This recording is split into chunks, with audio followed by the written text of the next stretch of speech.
George Takei is in this one. I don't ever remember him laughing like that, but everybody does that in the impression, so, but okay, we'll of course get to him in a second. This is the episode called Imprisoned. God, that's a much easier to say title. You know, so many of these titles are like, you know, The Legend of Cubby Bobby, or The Temple of Huhutika. So it's nice just Imprisoned. Short, easy. Alright, so this episode, for those who don't know, or even if you do know, just a reminder, pretty much they go to a place where they find this boy who can earthbend, and it's in a land where it's forbidden because it's taken over by the Fire Nation. They don't want anyone to do any of this, any bending whatsoever, and I guess the main focus of this world is, or this land is earthbending. And they find this boy who's doing earthbending, and, oh, now I'm forgetting how to say her name. Katara? Is that? Yeah, Katana Kantara. That's how I remember it. Okay, so she befriends this boy, and is telling him not to be ashamed of his powers, and he uses it to save a guy from getting crushed, and the guy turns him in. I love that. I love it when even the person being saved is like, oh, I still got my ethics, I know this is wrong. They think their ethics are in the right place, but they're totally skewed. So they go to this prison. Again, great design for this prison. I love it. And Katara's going to sneak in or get herself captured through a very funny scene. Again, I think a lot of the humor in this is kind of getting better. The last episode was kind of weak, but the humor in this one is better.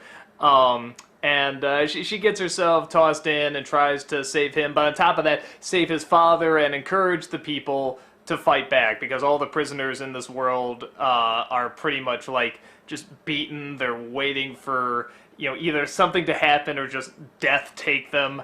And what I really like about it, the two things I really like about this episode, one is, of course, George Takei as the as one of the prison guards, or as like the guy in charge of the prison, which is just great, because it's you know, we know him so much for comedy now, but I like the fact that this performance is sort of it's a good mix of comedy and intimidation. He actually can be a little intimidating, which I enjoy, but it levels out, you know, just right. Like, there's a guy who is questioning him, and he throws him over the edge, and he says, you know, alert the captain of my orders. And guard says, that was the captain. He says, oh, well, alert somebody I haven't thrown overboard. And that's a good joke. But it also shows how threatening he can be, too, that he would just throw a person over like that. And he has his nice, long-winded speeches, you know, about how great he is and how pathetic you are. So you can totally tell he's just soaking up that role, and it's a lot of fun. It never quite goes too far over the top. It's just the right mix. And the other moment I really like, I like the moment where, well, first of all, it's very much a Katara episode, which is nice. And not that she hasn't been doing stuff in the other episodes, but it's nice to have one where she really sort of saves the day in this one. She really rallies people together. And I love the way they get out with the coal and how they shut off the... I love that ingenuity. I love that creativity. And it's so smart. And just the abilities they have and how they incorporate them into the world. But she gets up there, she makes this great big speech to these prisoners, you know, saying, you know, really fight now, because there will not be another time. You only get one life. Go out there, you know, be who you are and stuff like that. And you know it's sort of building up to a dumbbell joke, like they're not going to do anything, or they're just going to roll their eyes or laugh or something like that. But what I like about the scene is that it isn't just, you know, a wah-wah joke. You don't hear that stupid whistle. I hate that stupid whistle, if I haven't said before, by the way. It's like the I hate that whistle. It is not needed. I know they're doing a new series now, so just keep that whistle out if you can. But it's actually a legitimately sad scene. They don't even have the energy or, you know, the influence or just any amount of caring to even acknowledge her, to even roll their eyes or say, no, you're silly, don't even do... I mean, they just... The most they do is turn their heads and look at her, and when she's done, they just turn back. And there's such a sadness to that.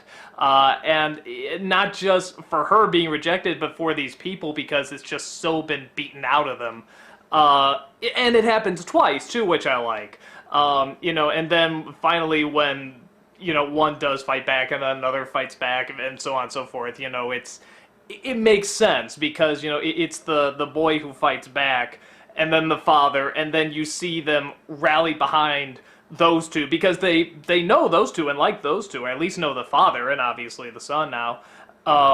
So it makes a little bit more sense. It isn't just like a random, yeah, let's just, what the heck, do Ex Machina, you know, sort of thing. It actually does have a legit build-up to it.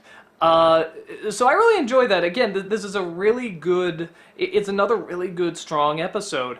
And the comedy's much better. You know, with the kid, is it Sokka? Is that the kid's name? I always call him the brother. I'm getting these names down. You know, I'm trying to get them down. You know, stupid white American, you know, if it's a name that's not my language, I'm like, Dahi? So, apologies for that. Somebody make a still of that face I just made. I'm sure it's funny. So a lot of people have been saying, like, you know, come on, lay off this kid. Come on, he's not that bad. He's not that bad. And let's just make something clear. The voice actor is fine. The voice actor is actually a little too good, in my opinion, because a lot of times, like, particularly in the first episode, the first couple episodes, it's like, a lot of the lines he's saying, I'm like, well, that's not a funny line, but he's kind of saying it funny, you know, like, in fact, his delivery is so good, I want a stronger punchline at the end of the sentence, because he says in a way where you know it's building, and then there's not much of a payoff. But he's getting, the character's getting funnier. In this one, there were some really good, legit, funny moments, particularly when they're trying to fake the earth bending. I thought was very humorous. Or in the opening where he has the rocks, and he suggests that they eat rocks. You know, or no, not rocks, nuts. And they finds a rock that he thinks is a nut, a very rock-looking nut that is most likely a rock. You know, I mean, that stuff's great. So it seems like that's getting better, which is good, because in the last episode, I mean, not that it was entirely not funny, but I was sort of like, okay, so was the episode before that just kind of a fluke, you know, with the good humor starting to come up? No, it still seems like they got some really funny moments.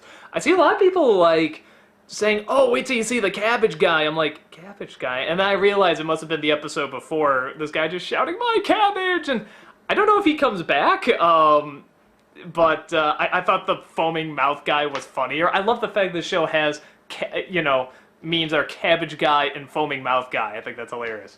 But now I'm really getting off track here. So another great episode. I love at the end when the prince comes in and is on their track, and you sort of forget about it. It's like, oh yeah, him. And then it's like, oh no, he's on their trail. And so, again, it. However they do it, it sucks you in, and I like getting sucked in by this world and these characters. And it's a fun world and fun characters to get sucked into. It's not like Game of Thrones, where, and I love Game of Thrones, I still love it, but where it's something like, oh, let me get sucked in so I can be incredibly depressed, and just be like, God, please, just somebody win something. You know, I like this world because I like seeing them win. I like seeing them succeed, and I like seeing them get closer, but they still had to get through these obstacles, and they're good obstacles, and they're good villains, and all that good stuff. So, again, I'm just going over the show in general. Another great episode. Really enjoy it. We'll see you in the next one.